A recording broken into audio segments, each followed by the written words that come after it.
আজকে ওনাদের বিপদ হয়েছে, কালকে আমাদের আপনাদের হবে। রাউজানে অগ্নিকাণ্ডে 5টি বসতঘর পুড়ে ছাই হয়ে গেছে। 23 আগস্ট ভোরে রাউজান উপজেলার পূর্ব গুজরা ইউনিয়নের 5 নম্বর ওয়ার্ডের আধারমানিক বল্লেদিঘির পাড় এলাকায় এই অগ্নিকাণ্ডের ঘটনা ঘটে। ক্ষতিগ্রস্ত পরিবারগুলোর দাবি, এই অগ্নিকাণ্ডের নগদ টাকা, আসবাবপত্র ও নিত্য প্রয়োজনীয় জিনিসপত্র পুড়ে প্রায় 50 লাখ টাকা ক্ষতি হয়েছে। আগুন কিভাবে লাগছে এটা আসলে আমরাও উপলব্ধি করতে পারি নাই, কারণ রাত্রে 1:30টার সময় এই 1:30 বা 40 মিনিটের সময় আগুনটা লাগছিল।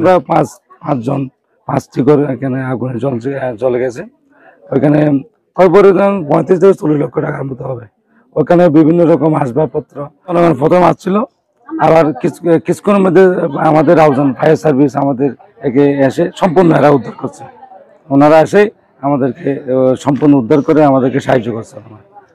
ক্ষতিগ্রস্ত পরিবারগুলো হচ্ছে সাবেক ইউপি সদস্য যিশু সেন, সামন্ত চৌধুরী, সপুর চৌধুরী, রিপন চৌধুরী, পঞ্চধীর বড়ুয়া। স্থানীয় বাসিন্দা ও যুবদল নেতা মোহন বড়ুয়া বলেন, আগুনে 5 বসতঘর পুড়ে গেলেও আশেপাশের অনেক ঘর রক্ষা পেয়েছে। কি কারণে এই আগুনের সূত্রপাত তা স্পষ্ট না হলেও বৈদ্যুতিক শর্ট সার্কিট থেকে আগুনের সূত্রপাত হয়েছে বলে স্থানীয়দের ধারণা। রাউজান উপজেলাধীন ঐতিহ্যমণ্ডিত গ্রাম আধারমানিক বল্লেদিঘির পার গতকাল রাত 1 ঘটিকার সময় যে শর্ট সার্কিট থেকে এক অগ্নিকাণ্ড সংঘটিত হয়েছে।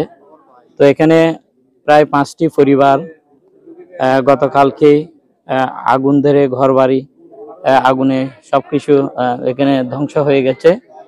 তো বিশেষ করে যে আধারমানিক গ্রামের এবং বিভিন্ন গ্রাম থেকে যারা আছেন, আমি মনে করি তারা আর্থিক দিক দিয়েও একটু দুর্বল। যে পরিবারগুলো গতকালকে আগুন ধরে পুড়ে চার হয়ে গেছে, তারা আর্থিক দিক দিয়ে দুর্বল। তাই আমি আশা করছি সবাই একটু এই পরিবারের সহযোগিতা প্রদান করবেন, যেহেতু মানুষের জন্য, মানুষের সহযোগিতায় বা বিপদে যদি এগিয়ে আসে এটা সবারই মঙ্গল হয়।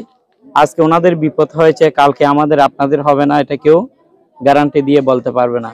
তাই এই পরিবারগুলো যে সবকিছু হারিয়ে আজকে পথে নেমে গেছে, আমি মনে করি তাদের পাশে আবদ্ধ হওয়া প্রয়োজন।